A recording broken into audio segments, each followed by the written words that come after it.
আসসালামু আলাইকুম। বন্ধন dairy and অ্যাগ্রোর পক্ষ থেকে সকলকে জানাচ্ছি আন্তরিক শুভেচ্ছা অভিনন্দন। আপনারা আজকে আমাদেরকে যেখানে দেখতে পাচ্ছেন সেটা একটা ডিফারেন্ট জায়গা। আপনারা সচরাচর আমাদেরকে সবসময় গরুর খামার এবং খামার কেন্দ্রিক সকল কাজের মধ্যে দেখে থাকেন। তো আজকে আমরা আসলে আসছিলাম আমাদের একটা ভিন্ন একটা প্রজেক্টে। সেটা হচ্ছে আমাদের একটা লেবু বাগান। আমরা আসলে এই লেবু প্রজেক্টটা করেছিলাম করোনার সময়ে। করোনার সময় যখন আসলে আমাদের সকলের ইউনিভার্সিটি, কলেজ বন্ধ ছিল, তখন আমরা চিন্তা করলাম কী করা যায়, অবসর সময়টা কীভাবে কাটানো যায়। তো তখন আমরা চিন্তা করলাম যেহেতু আমাদের অনেকগুলো জমিন পড়ে আছে খালি, সেগুলোতে কী করা যায়। তো সেই চিন্তা থেকে তখন লেবুর চাহিদাও ছিল অনেক। আর যেহেতু ডাক্তাররাও তখন পরামর্শ দিতেছিল সকলকে লেবু খাওয়ার জন্য অতিরিক্ত, তো আমরা সেই চিন্তা থেকে আসলে লেবু বাগানটা করেছিলাম। লেবু বাগানটা করার পরে আমরা আসলে প্রথম বছর যেহেতু অবসর ছিলাম, আমরা অনেক পরিচর্যা করেছি এবং সুন্দর মতন গাছগুলো লাগিয়েছিলাম এবং লাগানোর পরবর্তী সময়ে যে ধরনের পরিচর্যা করা দরকার সেগুলো আমরা করেছিলাম। আলহামদুলিল্লাহ আমরা ফলনও ওইভাবেই পেয়েছিলাম প্রথম ২-৩ বছর। কিন্তু এর পরবর্তী সময় যখন আমরা খামার করলাম এবং ধীরে ধীরে আমার খামারদের বড় হলো, তখন আসলে আমাদের ব্যস্ততা ওই কেন্দ্রিক চলে গেল এবং চলে যাওয়ার কারণে আসলে আমরা এই লেবু বাগানের দিকে আর ওইভাবে খেয়াল করি নাই, অথবা আমরা সময় দিতে পারি নাই। তো এরপরে গত ২ বছর থেকে আসলে লেবু বাগানে আমরা যথেষ্ট অবহেলা করেছি। কিন্তু এইবার চিন্তা করলাম না, লেবু বাগানটাকে একটু পরিষ্কার করা দরকার, পরিচ্ছন্ন করা দরকার এবং একটু সেবা যত্ন করা দরকার। তো সেই চিন্তা থেকে আমরা এবার চিন্তা করলাম লেবু বাগানটা নিয়ে একটু কাজ করি।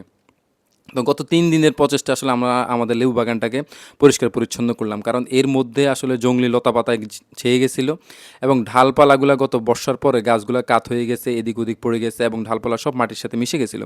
তো আমরা সেগুলো ঢালপালাগুলো কেটেছি এবং পরিষ্কার করে দিয়ে সকল লতাপাতা সব কিছু আমরা কেটে দিয়েছি। এবং এর পরবর্তীতে আমরা এখন চিন্তা করতেছি এই কেটে দেওয়ার পরে এখন আমরা গাছের গোড়ায় কিছু জৈব সার দেবো এবং কিছু রাসায়নিক সার দিয়ে দেবো। এবং রাসায়নিক সার দিয়ে দেওয়ার পরে কিছু ভিটামিন স্প্রে করে দেবো। এতে ইনশাল্লাহ আগামী লেবুর সিজন আসতে আসতে অনেক ফলন আমরা পাবো ইনশাল্লাহ, আশা করতেছি। এর পাশাপাশি আসলে লেবু বাগানের যে সমস্যাটা আমরা সবসময় সম্মুখীন হই সেটা হচ্ছে আসলে পোকামাকড়ের অত্যাচারটা খুবই হয়। তো সেটা আমরা আসলে দেখে শুনে যখন যেই ওষুধের প্রয়োজন হয় সেটা আমরা দিয়ে দেবো ইনশাল্লাহ। তো এই লেবু বাগানটা নিয়ে আসলে আমরা একসময় অনেক স্বপ্ন দেখতাম, অনেক কিছু করার চিন্তা করতাম, কিন্তু আসলে এখন যেহেতু আমরা গরুর খামার নিয়ে ব্যস্ত হয়ে পড়েছি, এই লেবু বাগানের দিকে আসলে ওইভাবে সময় দেওয়ার মতন আমাদের সময় থাকে না, কারণ ইচ্ছা থাকলেও আসলে এটা করা যায় না।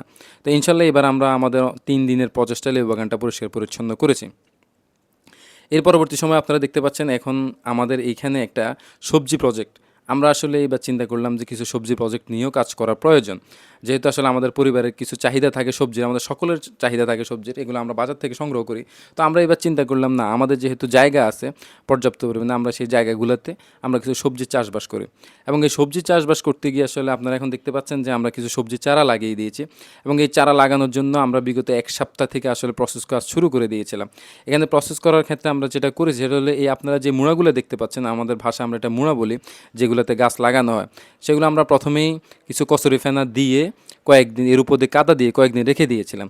এর উপরে পরবর্তী সময়ে আমরা শুকনা জৈব সার দিয়েছি এবং জৈব সার দেওয়ার পরে এর উপরে আবার কিছু শুকনা মাটি দিয়ে হালকা কিছু রাসায়নিক সার দিয়ে মুড়াগুলো রেখে দিয়েছিলাম। গত ৩-৪ দিন রেখে দেওয়ার পরে আজকে আমরা এগুলোর মধ্যে সবজির চারা রোপণ করতেছি এবং এই চারাগুলো আমরা নার্সারি থেকে নিয়ে আসছি এবং খুবই উন্নত জাত তারা বলল। এখন আমরা জানি না, আল্লাহ ভালো জানে। পরবর্তী যখন ফলন পাবো তখন আমরা বুঝতে পারবো এগুলো জাতগুলো কতটা ভালো খারাপ, কারণ আমরা যেহেতু জাত চিনি না ওইভাবে আমরা বলতে পারি না, কিন্তু তাদেরকে বিশ্বাস করে আমরা নিয়ে এসেছি। তো এর মধ্যে আমরা যেটা লাগিয়েছি সেটা হলো কিছু এই লাউয়ের চারা, কিছু চাল কুমড়া অথবা ঢি কুমড়া যেটাকে বলে, এবং কিছু মেন্দার চারা যেটাকে আমরা দেশে ধুন্দুল বলে, এবং কিছু করলা এবং হচ্ছে শশার চারা। আসলে আমরা এমন কয়েকটা চারা লাগিয়েছি যেটা আসলে আমাদের সবজি হিসেবে আমরা সবাই পছন্দ করি এবং সবাই খেতে খুব ভালোবাসি। সেই সবজিগুলো আমরা লাগিয়েছি। যেহেতু এটা আমাদের বাণিজ্যিক কোনো চাষাবাদ না, এটা হচ্ছে আমাদের পারিবারিক চাহিদা মেটানোর জন্যই।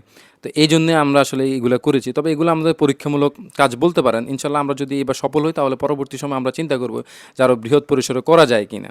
কারণ আমরা এই মুহূর্তে যেহেতু আমাদের সময় নেই, আমরা গরু খামারে সময় দিতে হয় অনেক, প্রচুর সময় দিতে আপনারা সকলেই অবগত।